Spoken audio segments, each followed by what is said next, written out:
श्री गुरुवे नमः। अखंडमंडलाकारं व्याप्तं येन चराचरं तत्पदं दर्शितं येन तस्मै श्री गुरुवे नमः। ओम शांति शांति शांति। प्रणाम भवन। मांडुक्य कारिका प्रवचन व तथ्य प्रकरण स्वामी श्री अखंडानंद सरस्वती जी महाराज का दिव्य ग्रंथ, जिसमें भगवान हमारा अध्याय चल रहा है वैराग्य का स्वरूप विभिन्न मत, और पेज नंबर 438 से। तो पिछले सत्संग में बात चल रही थी योगी लोगों का वैराग्य। तो इसी को आगे लेते हुए स्वामी जी बता रहे थे कि देह शक्ति को मिटाने वाला, भोग वासना को छीन करने वाला, जो लोग शास्त्र को संप्रदाय परंपरा से और अनुभव की दृष्टि से नहीं पढ़ते हैं, उनको शास्त्र का अभिप्राय प्रकट नहीं होता। संस्कृत के एमए होकर जब ब्रह्म सूत्र पढ़ेंगे तो उसमें से क्या कोई अर्थ निकलेगा? आप बिल्कुल पक्का ही समझो कि उसके पढ़ने की प्रणाली बिल्कुल दूसरी है। जब विचार की परंपरा सर्वज्ञ ईश्वर से आरंभ होती है तो उसकी पद्धति दूसरी होती है, और जब विचार की परंपरा जड़ तत्व से आरंभ होती है तब उसकी परंपरा दूसरी होती है। जड़ के विकास से सृष्टि हुई, जड़ के विकार से सृष्टि हुई, सर्वज्ञ ईश्वर की रचना से सृष्टि हुई। इन मौलिक सिद्धांतों में ही भेद है। संस्कृत में एक पुस्तक छपी, मति प्रत्यक्ष शास्त्र। बड़ा अटपटा नाम लगा।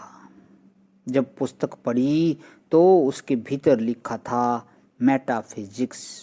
उसमें यूरोपीय दर्शन के इतिहास का निरूपण संस्कृत भाषा में किया हुआ है।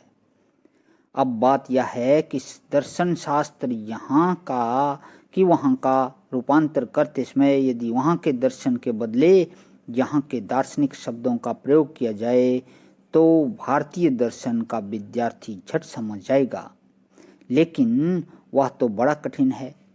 वे तो कहते हैं कि मैटर के लिए संस्कृत में कोई भी ठीक ठीक शब्द नहीं है, और संस्कृत के उपादान शब्द के लिए उनके यहाँ कोई वैसा ठीक ठीक शब्द नहीं है। अधिष्ठान, उपाधि, अध्यास के लिए कोई शब्द नहीं है, यहाँ तक कि धर्म के लिए कोई शब्द नहीं। तो इन सब का अर्थ हमारी परंपरा से समझना होगा। भक्ति में वैराग्य क्या है? राग एकमुखी होकर अपने इष्ट देव की ओर बह रहा है और वहाँ से फिर देह में लौटने की गुंजाइश नहीं है। बहता हुआ राग, किंतु अंतर्मुख भक्तों में वैराग्य भी कई तरह का मानते हैं। तुलसीदास जी कहते हैं कि भगवान को देखने के लिए दो आंख हैं, ज्ञान और वैराग्य।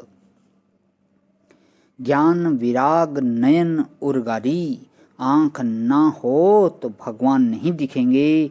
इसका अर्थ हुआ कि भक्ति का अंग है वैराग्य। यदि वैराग्य ना हो तो भक्ति अंगहीन हो जाएगी। ज्ञान की आंख से तो थोड़ा थोड़ा भगवान दिखेंगे, और वैराग्य की आंख दुनिया को देखती रहेगी तो दुनिया और भगवान दोनों एक साथ कैसे दिखेंगे? दूसरे बोलते हैं कि वैराग्य भक्ति का बेटा है। यह भागवत मत है कि वैराग्य भक्ति का परिणाम है, फल है, पुत्र है। भक्ति वैराग्यकार परिणाम को प्राप्त होती है। तीसरा मत यह है कि वैराग्य भक्ति का आभूषण है, वैराग्य से भक्ति की शोभा बढ़ जाती है। और चौथा मत यह है कि भक्ति में वैराग्य की कोई जरूरत ही नहीं है। वे जो रसिक लोग हैं, जो पान खाते हैं और रेशमी कपड़े पहनते हैं, सखी भाव में रहते हैं, वे लोग कहते हैं कि भक्ति स्वयं इतनी सुंदर है कि उसको किसी आभूषण की जरूरत नहीं है। परंतु योग में जो वैराग्य है वह इससे भी विलक्षण है। योग में राग वृत्ति का ही निरोध है।